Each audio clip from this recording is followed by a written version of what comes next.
आचार्य महाराज 1984 में जबलपुर मड़िया जी में विराजमान थे और लोगों में इस बात की चर्चा हुई कि खींचने वाले एक से एक आचार्य महाराज के चित्रों को निकालते हैं और वह सबके घर रखे रहते हैं। जब मोबाइल तो था नहीं तो उस समय चित्र निकाल के कैमरे से और घर रख लेते। तो इस सूचना को सब जगह कराया जाए कि जिनके पास जो भी आचार्य महाराज के चित्र हैं वह हम तक लाए जाएं।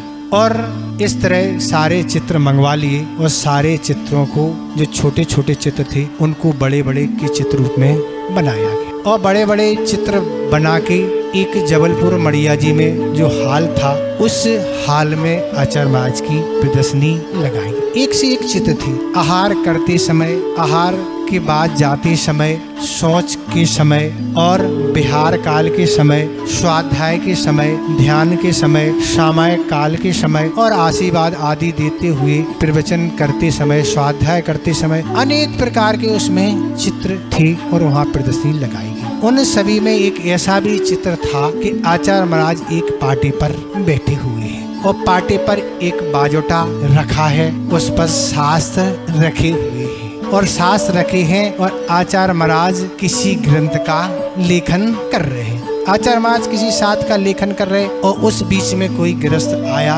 और उनके बाजूट पर चावल बादाम आदि द्रव्य को चढ़ा गया वहाँ से बंदर ने देखा और बंदर आया और उसको क्या कर रहा है, ग्रहण कर रहा है। चावल बादाम आदि जो रखे हैं उनको ग्रहण कर रहा है। आचार्य महाराज अपने लेखन में मस्त हैं और वो खाने में मस्त है। आचार्य महाराज कौन आ रहा है, किसने द्रव्य चढ़ाई, कौन खाने वाला है, क्या कहाँ हो रहा है ये पता नहीं, वे तो अपने लेखन में मस्त हैं। इस तरह के भी पोज आचार्य महाराज के देखने मिली। इस तरह की स्थिरता उनके अंदर है। मैंने स्वयं देखा जहाँ वह बैठते थे ऐसे सैकड़ों लोग आके बैठते जाते। जब पूरा हाल आदि भर जाता देखते हाँ भरे, एक हाथ उठाया पूरा हाल खाली, अपने काम में लग गए। हम लोग भी जाते थे, कई बार हमें जाना पड़ता था प्रायश्चित आइलैंड है, हम बैठे थे वो देखते ही नहीं थे, तब हमें बोलना पड़ता आचार्य महाराज हाँ भी बात में, क्योंकि सिद्धांत ग्रंथ जब पढ़ते थे तब वो प्रायश्चित नहीं देते थे, कभी कोई काम है तो बात में। तो इस तरह हम लोग भी, तो इस तरह की चंचलता समाप्त जब की जाएगी तब